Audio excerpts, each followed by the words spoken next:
Sacerdotes agora no capítulo 2 vão agora receber a sua sentença pela sua negligência, pela sua falta de visão, pela falta de perspectiva para aquilo que o seu ministério apontava. Sacerdotes, vocês perderam a noção, perderam a fé, perderam a compreensão da minha aliança. Agora eu apresento então a sentença, num contexto muito comum no Antigo Testamento de bênção e maldição. Por isso, bênção e maldição e o ministério da adoração. Ó. E aqui quando eu falar do ministério de adoração, não é a equipe de louvor, tá bom? Senão a equipe de louvor, Érica, não vai vir mais tocar com você aqui, porque vai falar, né? Poxa, se eu for lá, vai que eu estou em maldição, né? Nada. Não! É o nosso ministério diário de adoração ao Senhor, que também faz parte os cânticos aqui. É o nosso ministério de adoração da oração, quando oramos, quando falamos de Jesus, quando bendizemos o nome do nosso Deus diariamente.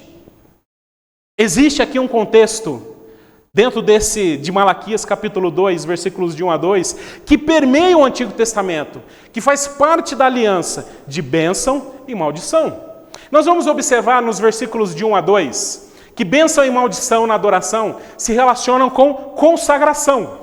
Ele vai dizer assim, nos versículos de 1 a 2, e agora, sacerdotes, este mandamento é para vocês. É para eles. Ele direciona a palavra. Se vocês não ouvirem e não se importarem com a necessidade de honrar o meu nome, diz o Senhor dos Exércitos, enviarei sobre vocês a maldição e amaldiçoarei as suas bênçãos. Aliás, já as amaldiçoei, porque vocês não se importam com a honra devida ao meu nome.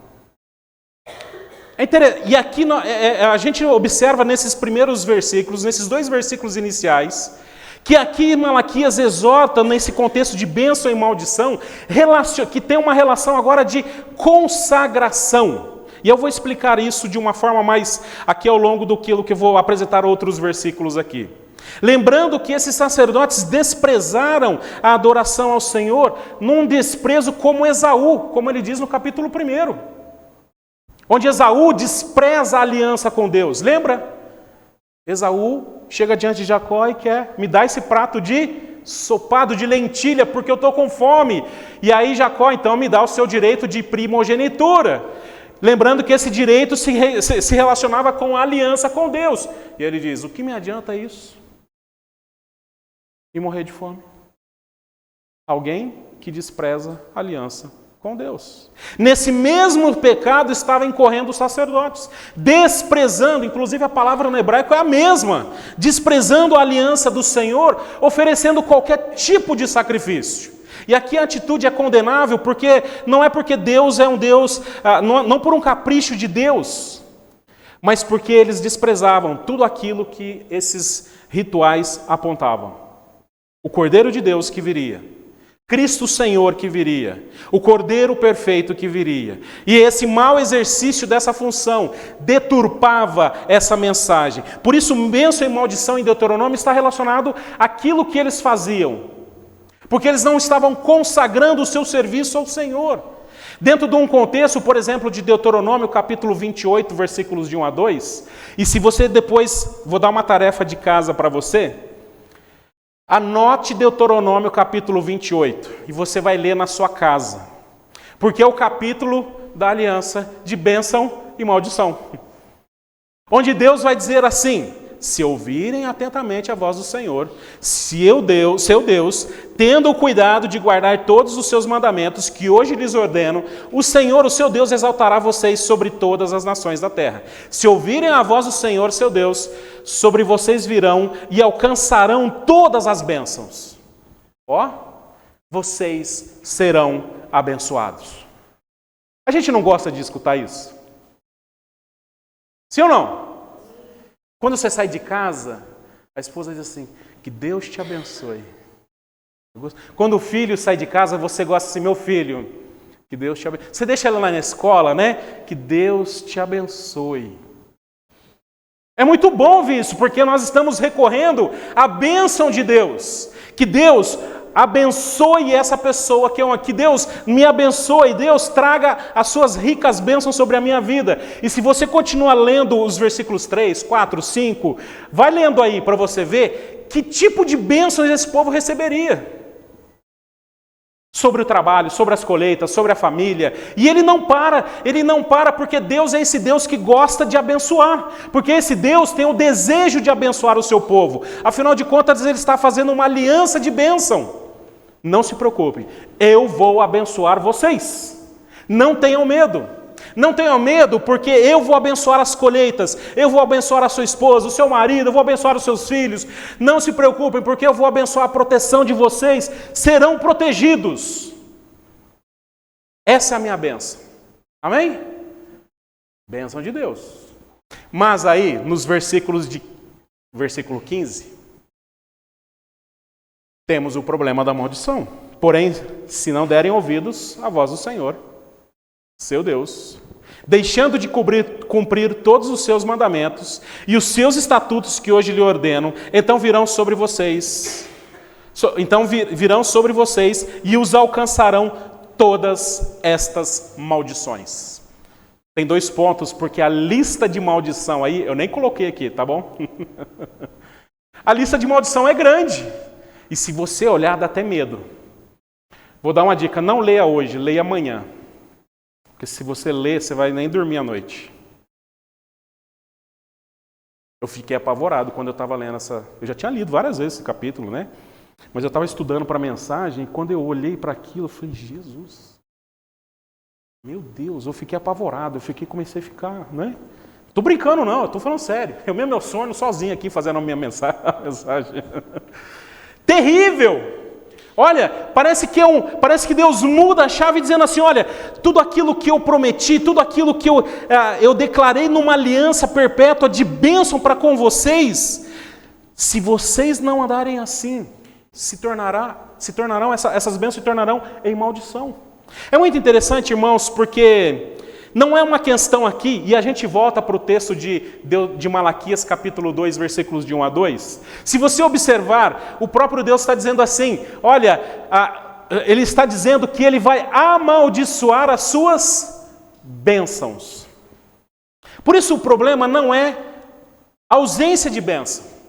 O problema não é que Deus está dizendo, não serão abençoados, não terão filhos, não terão colheitas, vocês não... não é isso que Deus está dizendo. O que Deus está dizendo é, sabe essas bênçãos, sabe tudo isso que vocês estão recebendo de mim, eu vou me tornar isso em maldição. E aí que eu fiquei ainda mais espantado, preparando essa mensagem. Porque quando a gente fala de bênção e maldição, nós entendemos que Deus não está nos abençoando, que Deus não está derramando a sua bênção. E nos esquecemos que Deus abençoa até o ímpio. A Bíblia vai dizer que Deus faz chover sobre o justo e o injusto. Deus abençoa esse mundo que nem merecedor é da bênção de Deus, sim ou não? Todos os dias. Ele continua abençoando, Ele continua derramando as suas bênçãos, Ele continua derramando as suas bênçãos sobre você, mesmo quando você peca. Sim ou não? Você fala assim, poxa, essa semana eu pisei na bola, eu fiz isso, e Deus continuou me abençoando. Você fica até constrangido. Nossa, eu falei o que não devia, poxa, eu reclamei, eu murmurei, e Deus continua abençoando. E Deus continua abençoando. Porque esse é o Deus, essa é a aliança estabelecida com Deus. Agora, o problema é que agora Deus apresenta algo terrível quando Ele não é adorado, quando Ele, justamente, essa bênção não é consagrada em adoração ao Senhor. Por isso, bênção tem a ver com consagração. Porque agora, se vocês não consagrarem isso, porque vocês, ó sacerdotes, por isso que não estão consagrando o meu serviço ao Senhor, suas bênçãos serão amaldiçoadas. Frutos do trabalho, que deveria ser uma bênção, será um fruto amargo e amaldiçoado. A terra, que deveria ser uma bênção, lá de Deuteronômio, vai ser uma maldição. Sua saúde, seu vigor, sabe sua saúde? Que eu prometi abençoar a sua saúde? vai se tornar uma maldição. Sabe o filho? Filho é bênção? Filho é bênção ou não? Mas aqui, quando a gente olha em Deuteronômio 28, o filho se torna uma maldição. Está lá registrado. Deu para entender aqui? Casamento é bênção? Amém? Amém. Casamento é uma bênção. Mas, quando a gente olha lá para Deuteronômio, no contexto de bênção e maldição, aquele que deveria ser uma bênção se torna uma maldição. Porque esse Deus agora vai exigir na nossa adoração toda a consagração das bênçãos que Ele derrama sobre nós. Precisamos lembrar que agora, e aqui a gente muitas vezes tem uma compreensão errada de bênção de Deus e maldição. E nós encaramos isso como uma barganha. Sabe aquela criança, ai Deus, eu fiz tudo certinho essa semana, então eu mereço ser abençoado. Me dá meu pirulito. Deus, olha, eu nem extrapolei o limite de velocidade. Eu nem briguei no trânsito. O senhor pode dar para mim o meu salgadinho? O meu brinquedo? É assim? Não é. Bênção e não é assim que nós tratamos bênção e maldição nas Escrituras. Como eu descrevi aqui, Deus faz uma aliança de bênção, de continuar abençoando, abençoando, abençoando. Mas o problema é que quando nós não consagramos as bênçãos de Deus ao Senhor, essas bênçãos se tornam maldição. Interessante porque agora nós vamos observar que essas bênçãos de Deus, elas tomam agora um caminho contrário. Elas justamente se tornam um problema para nós. Filho que não deveria ser problema, se torna um problema. Casamento que não deveria ser um problema, se torna um problema. Trabalho é bênção? Trabalho é bênção de Deus? Sim. Mas por que às vezes se torna maldição? Porque os membros da igreja dizem, pastor, eu estou enlouquecendo com o meu trabalho. Pastor, aquilo está esgotando a minha alma, pastor. Não é assim? Pastor, olha, eu estou morrendo. Mas deveria ser uma bênção. Férias é uma bênção? Férias é uma bênção? Gente, eu sou daqueles que deveria ter férias todo mês. Tinha que ter férias todo mês. Pastor, mas ele não está trabalhando, né? Mas tudo bem, deixa eu sonhar. Já viu férias se tornar uma maldição? Já viu ou não? Já viu férias se tornar uma maldição? Queridos, como é que pode isso?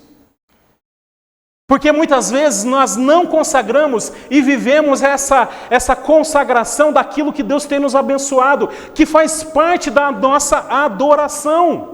E essa bênção se torna um grande problema. E aqui, irmãos, como nós lembramos, tem um texto muito interessante que eu gosto de Pedro, que é em 1 Pedro capítulo 4, versículos de 14 a 16, que ele vai dizer assim, se são insultados por causa do nome de Cristo, vocês são bem-aventurados, vocês são abençoados.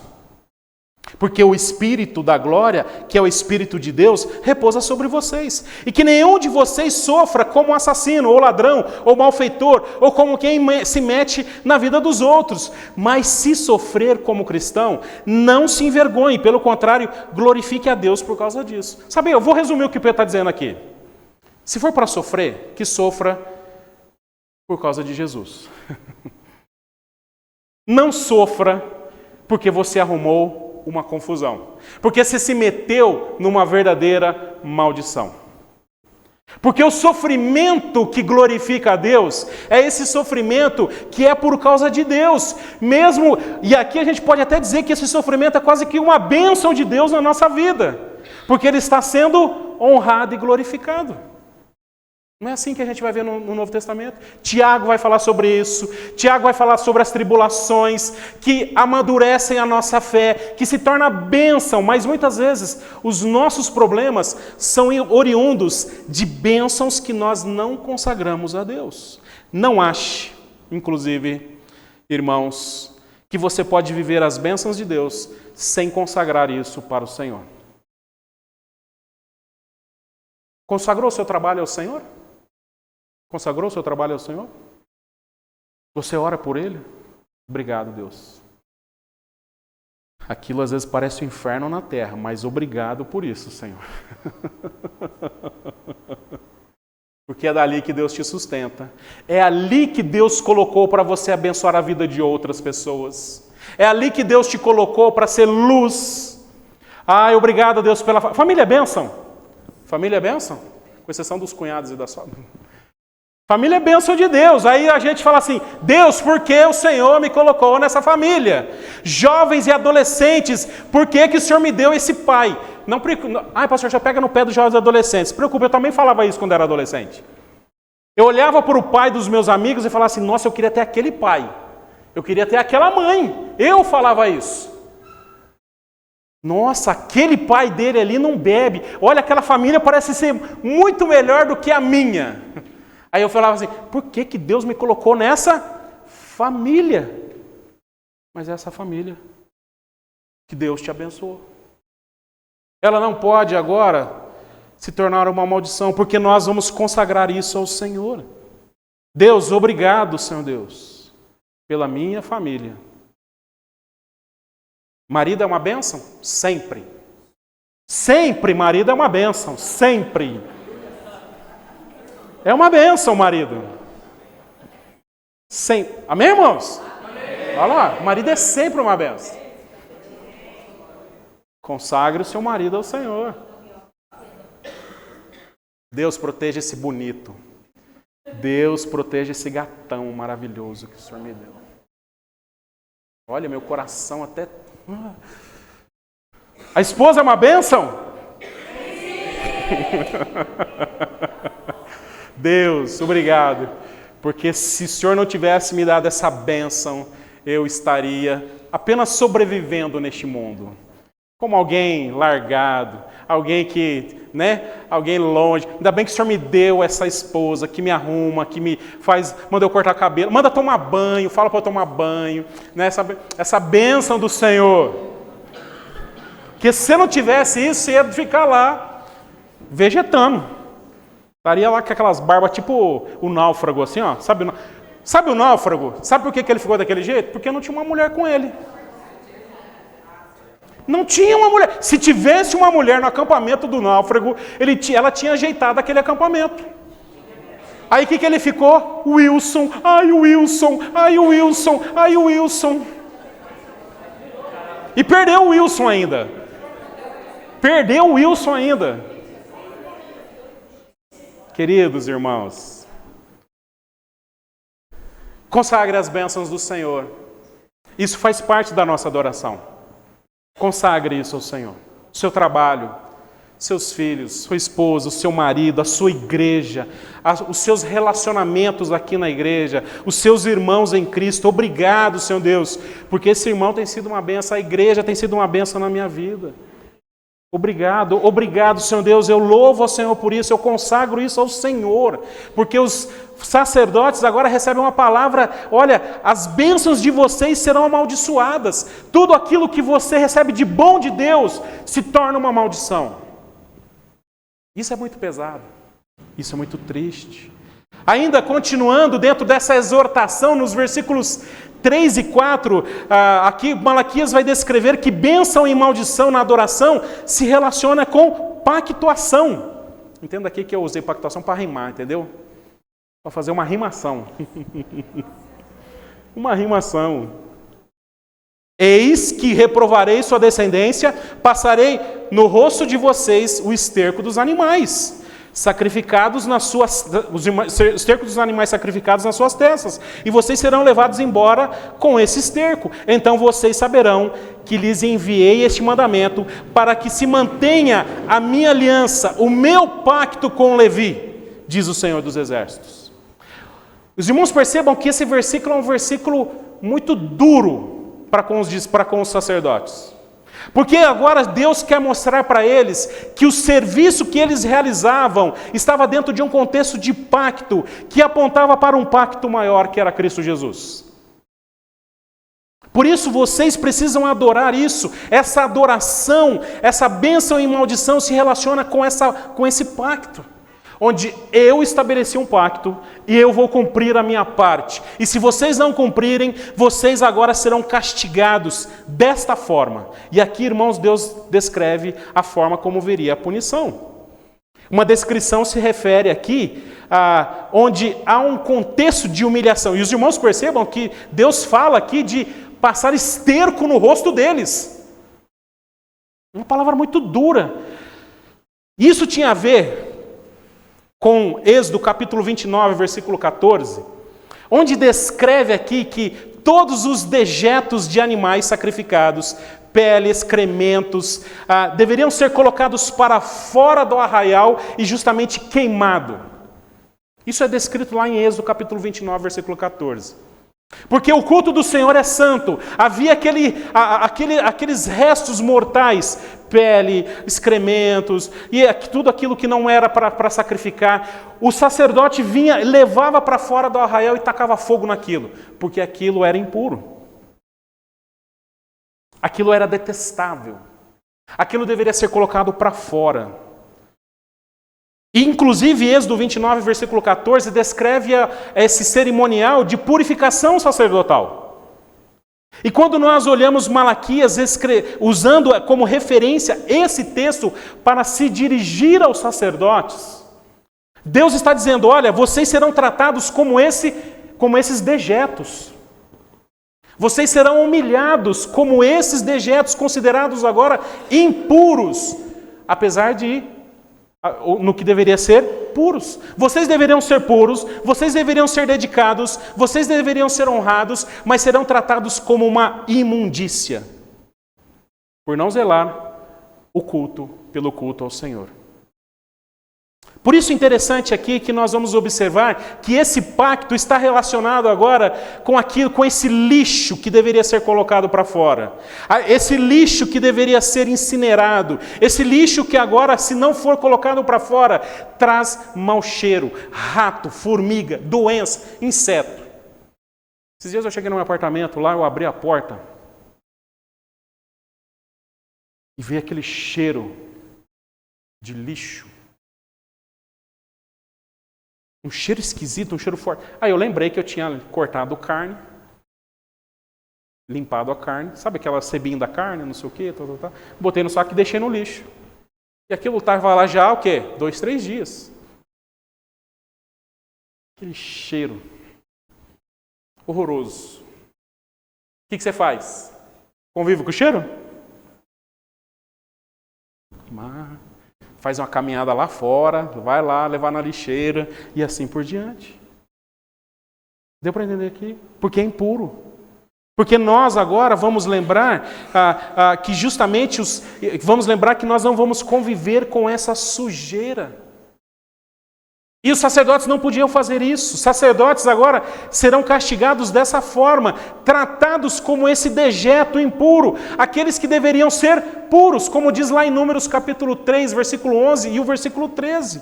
Quando o Senhor estabelece os sacerdotes agora para consagrados a Deus como todo o primogênito de Israel. Sacerdotes, vocês são consagrados ao meu serviço. Vocês são dedicados ao meu trabalho. Tanto que a tribo de Levi não tem herança de terra, como as demais tribos.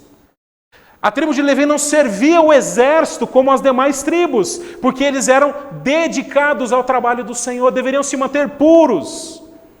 Mas esses sacerdotes, justamente, desprezando essa aliança, esse pacto feito em números, tornaram o serviço de Deus impuro.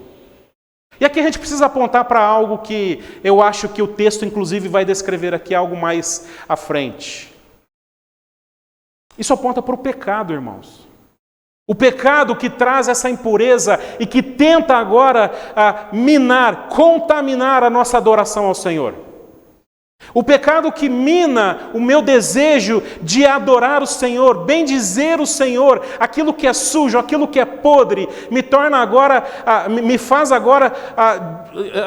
difícil de estar na presença de Deus. Eu fico constrangido.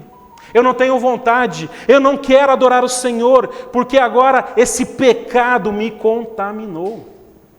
Agora, Quem lida com o pecado? Quem lida com o pecado? Alguém comigo aí? É o pastor William? Vou lá na igreja para o pastor limpar o meu pecado. Vou dar um banho de sal grosso no você para limpar o seu pecado, é isso? Quem limpa o nosso pecado? Cristo Jesus. Os irmãos se lembram, inclusive, que Cristo Jesus foi levado para fora da cidade de Jerusalém para ser sacrificado. E naquele momento, mesmo sendo puro, estava carregando o nosso pecado, toda a nossa impureza. E a gente cantou aqui, né? Porque me desamparastes, ó Deus, carregando sozinho a nossa transgressão. Deu para entender para aquilo que aponta aqui as suas coisas?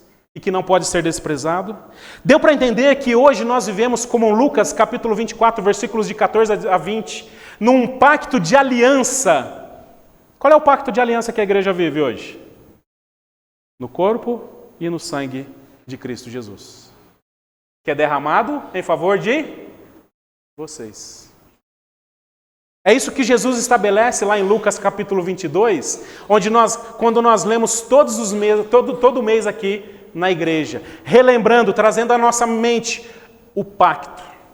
E se você olhar todo o texto, nós vamos observar que todo esse pacto, quem faz é Cristo Jesus. E a única coisa que nós vamos fazer nesse pacto, eu coloquei negrito ali. Peguem e repartam entre vocês, e façam isso em memória. A nossa única participação nesse pacto é isso. Repartir uns com os outros essa ceia, esse memorial, para trazer isso, essa lembrança, e justamente fazer agora memória daquilo que Cristo fez. Numa lembrança santa, agradável ao Senhor. Neste pacto estabelecido por Cristo Jesus, pertence apenas agora a nossa ação de lembrarmos e repartirmos uns com os outros. Por isso, irmãos, nós vamos tomar cuidado, porque lembra lá em Coríntios, capítulo 11, versículos de 23 a 34, onde os próprios coríntios, desprezando a ceia do Senhor, assim como lá em Malaquias, estavam agora desprezando esse pacto. Os coríntios estavam agora deturpando a ceia do Senhor. Por isso Paulo vai dizer, por isso aquele que comer o pão e beber do cálice do Senhor indignamente será réu do corpo e do sangue do Senhor. Que cada um examine a si mesmo, e assim coma o pão e beba do cálice, pois quem come e bebe sem discernimento o corpo, come e bebe juízo para si. É por isso que há entre vocês muitos fracos e doentes, e não poucos que dormem. Os irmãos percebam que essa mesma linguagem lá de Malaquias, quando agora a igreja, menosprezando esse pacto, trazendo agora essa aliança de uma forma indigna, os coríntios fazendo isso, alguns estavam sofrendo na própria pele essa maldição. Alguns eu acho que até tinham já pacotado. Tão sério é isso.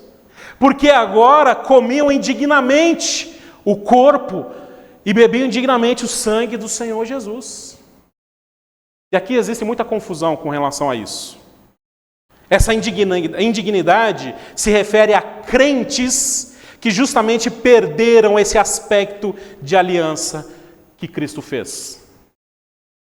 E que menosprezam isso. E que simplesmente, eu já me converti, estou salvo. E acha que agora esse sacrifício, essa conversão não precisa mais produzir frutos em sua vida. E assim estão participando mensalmente da ceia do Senhor indignamente. E como é que nós participamos da ceia de forma digna? Através do sangue de Cristo Jesus também. Deus, me perdoa pelos meus pecados, me torna agora digno para estar na sua mesa. Por isso, irmãos, lembre-se que essa adoração ao Senhor, que essa adoração que hoje nós fazemos diante de Deus, está envolto num pacto em Cristo Jesus, feito pelo seu corpo e o seu sangue derramado por nós. Por isso não é uma opção, não é uma opção para o crente adorar a Deus. Ah, eu vou quando dá. Ah, eu vou quando não tiver problema. Ah, eu vou quando eu tiver de folga. Ah, eu vou quando eu tiver de férias. Mentira, não vai, porque de férias você não vem mesmo na igreja. Ah, o pastor está de férias, aí ele nem vai me ver. Então eu já vou aproveitar e tirar férias com o pastor. Não é assim? Hoje tem gente que não, eu adoro a Deus sem igreja. Eu amo a Cristo, eu amo ao Senhor, mas eu não preciso da igreja. Mentira, se você não ama o corpo de Cristo, que é o corpo de Cristo, você não ama o cabeça, que é Cristo. Se você não ama a noiva, você não vai amar o noivo. É uma mentira. E milhares de pessoas estão inseridas nisso. Eu me lembro de alguns anos atrás, ainda quando eu era seminarista, tinha um jovem lá na Instância Palavra da Vida, e eu estava trabalhando naquele mês de temporada com os jovens, e eu perguntei, que igreja que você vai? Já naquela época, faz tempo, hein? Que igreja que você vai? Ah, eu não sou de igreja nenhuma. E eu me assustei com aquilo, eu falei, como assim? Ah, eu vou onde der. Eu vou ali, eu vou no congresso, eu vou naquela lá, eu vou não sei o quê. Eu falei, mas você não tem vínculo com uma comunidade? Você não tem vínculo com um grupo, com a igreja local? Não, porque isso aí dá muito trabalho. Não, porque olha, lá na outra igreja o pastor não sei o quê, eu fiquei chateado, fiquei magoado, e hoje agora eu faço a minha religião desta forma. E essa é a compreensão de muitos hoje. Sim ou não? O que tem de gente hoje que se diz evangélico, mas ele é o quê? Nominal. E ficava reclamando dos católicos nominais. Né? Vai no presídio. Vai no presídio. O que tem de gente ali presa, oriunda de igreja evangélica, não é isso? Eles até oram pedindo para que Deus abençoe e proteja para invadir a facção vizinha. Ó Deus, que o Senhor me proteja aí, porque eu vou entrar num risca-faca danado, que eu vou entrar numa luta com os caras, que eu vou entrar lutar contra a gangue, que a sua graça me ajude em nome de Jesus. Eu ouvi um vídeo lá na internet, lá os traficantes iam invadir um morro, lá no Rio de Janeiro, lá do outro morro lá, dando as mãos assim, rezando Pai Nosso que estás no céu, santificado. Ajuda a perdoar aqueles que têm nos ofendido, certo? E com o fuzil cruzado assim. Amém, vamos lá, sangue nos olhos, pá, pá, pá, pá, tiro para todo lado. E me ajude a perdoar. Queridos irmãos, isso é maldição, porque agora a nossa relação agora com Cristo se faz por um pacto de aliança. Estabelecida com o sangue do Cordeiro. Você, crente, não despreze isso em nome de Jesus. Para que isso não aconteça como aconteceu com os coríntios. Alguns já estão doentes, alguns já estão sofrendo, alguns já estão vendo as suas bênçãos se tornarem maldições, porque menosprezam o pacto de Cristo Jesus. Por isso, quando o pastor quer que você venha na igreja, liga para você vir na igreja, não é porque simplesmente ele quer a igreja cheia, porque ele tem a preocupação de que essa bênção se torne uma maldição na sua vida. E aqui cabe uma preocupação pastoral. Meu querido, você não está vindo na igreja, você quer uma visita? Quando te atendem ainda, hein? Quando responde a mensagem do WhatsApp. Alguns nem respondem. Você liga, aí vê que acha que é o pastor, nem atende. Que bom, mas aí tem irmãos aqui na igreja, diáconos que ligam, as irmãs que ligam, os jovens que ligam, e as pessoas, e gente de coração dura, se esquecendo que agora está debaixo de um pacto, num convívio com o Senhor e com a igreja do Senhor, debaixo de um pacto. Deu para entender aqui onde você se meteu? Onde Deus te colocou? Porque agora, bênção e maldição também se relacionam. Bênção e maldição na adoração agora se relaciona aqui com pacificação. Eu gosto muito dessa palavra, muito desse termo.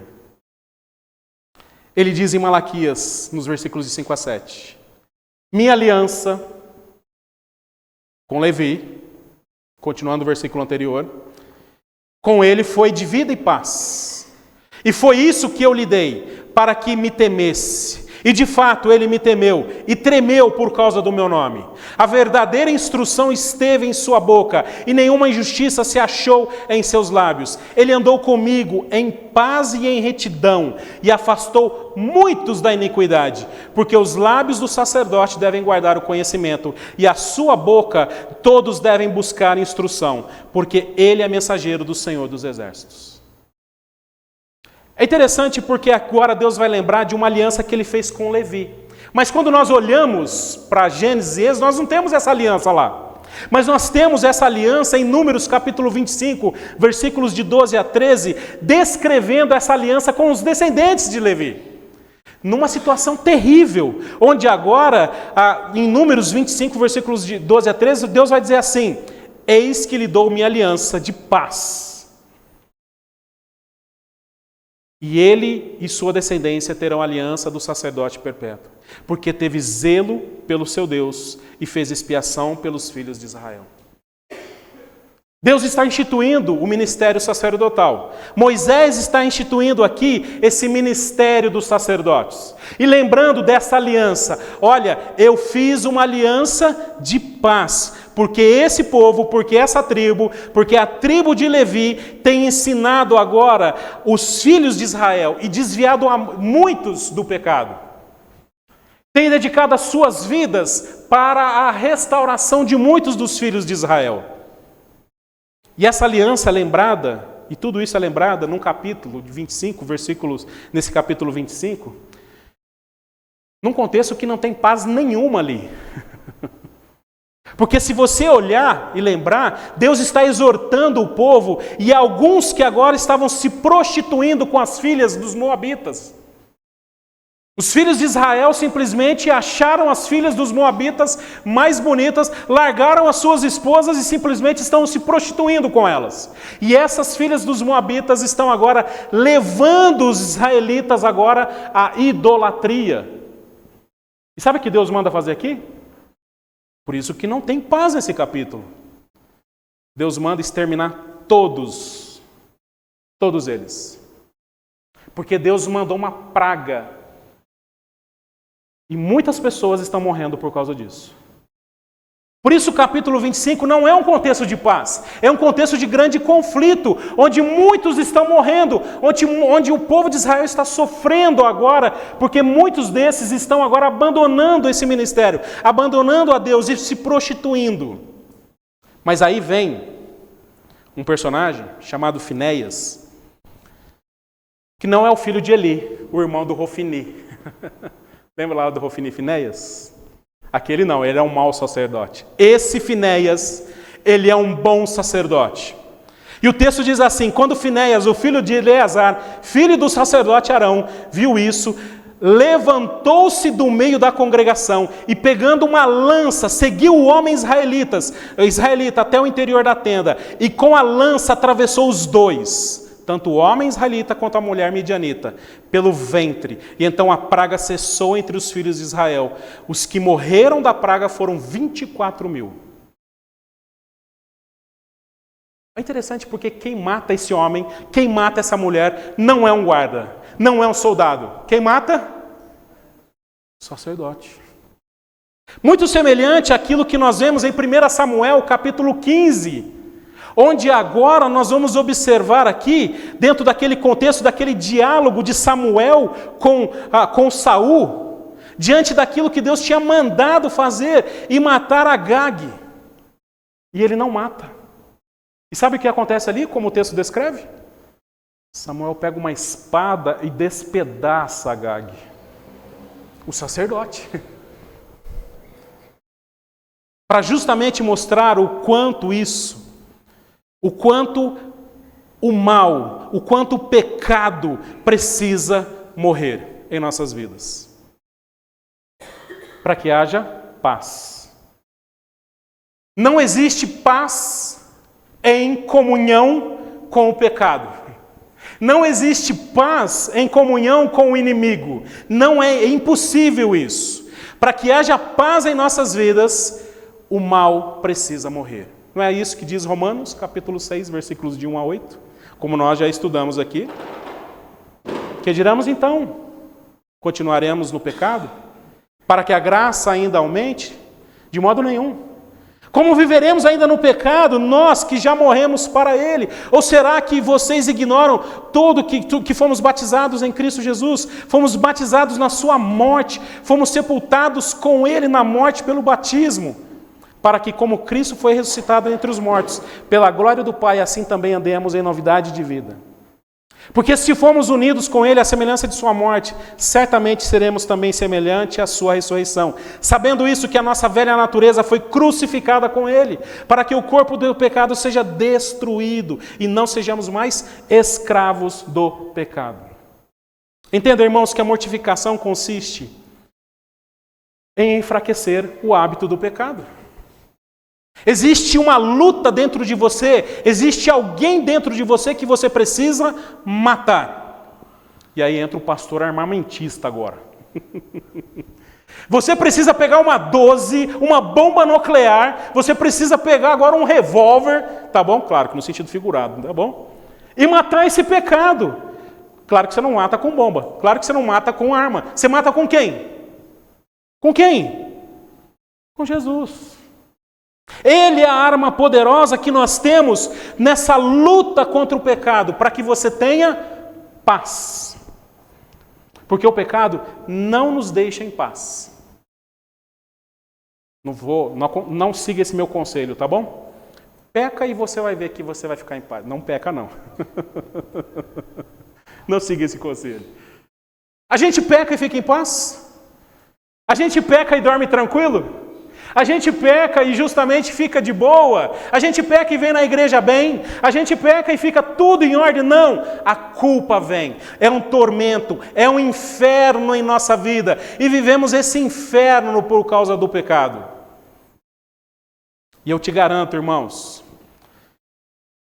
que não haverá paz enquanto o pecado não for exterminado. Enquanto o pecado não for tratado.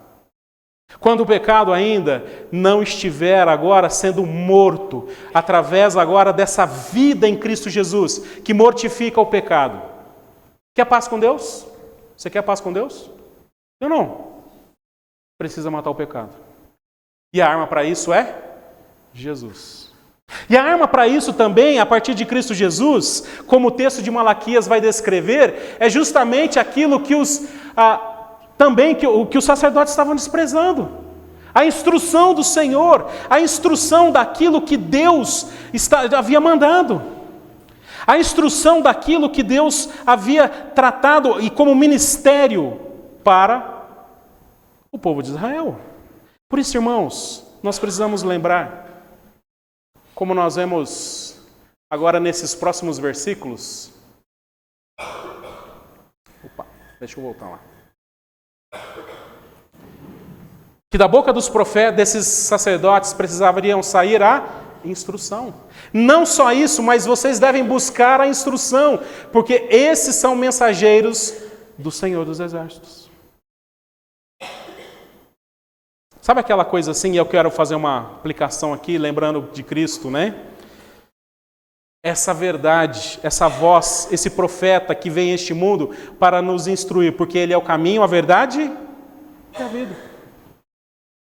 E sabe, ele coloca pessoas para instruir, ele coloca agora pessoas para justamente anunciar as verdades do Senhor. Ele coloca agora pessoas para instruir a sua vida. E crentes estão desprezando isso, pastores estão desprezando isso, pessoas desprezam isso. E agora colocam todo tipo de coisa no culto, sem instrução nenhuma, e assim por diante. Ele continua descrevendo aqui que bênção e maldição se relaciona com a direção também. Onde agora esses sacerdotes trarão agora a direção, essa relação com Deus. Ele diz, mas vocês desviaram do caminho por meio de sua instrução. Levaram muitos a tropeçar. Vocês violaram a aliança de Leví, diz o Senhor dos Exércitos. Por isso também os fiz desprezíveis e indignos diante de todo o povo. Na medida que vocês não guardam os meus caminhos e se mostram parciais na aplicação da lei.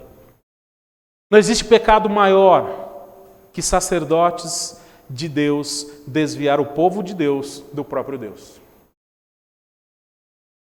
Vou repetir. Não existe pecado maior que sacerdotes de Deus fazer com que o povo de Deus se desvie do povo de Deus. Porque agora violaram uma lei, essa aliança de paz.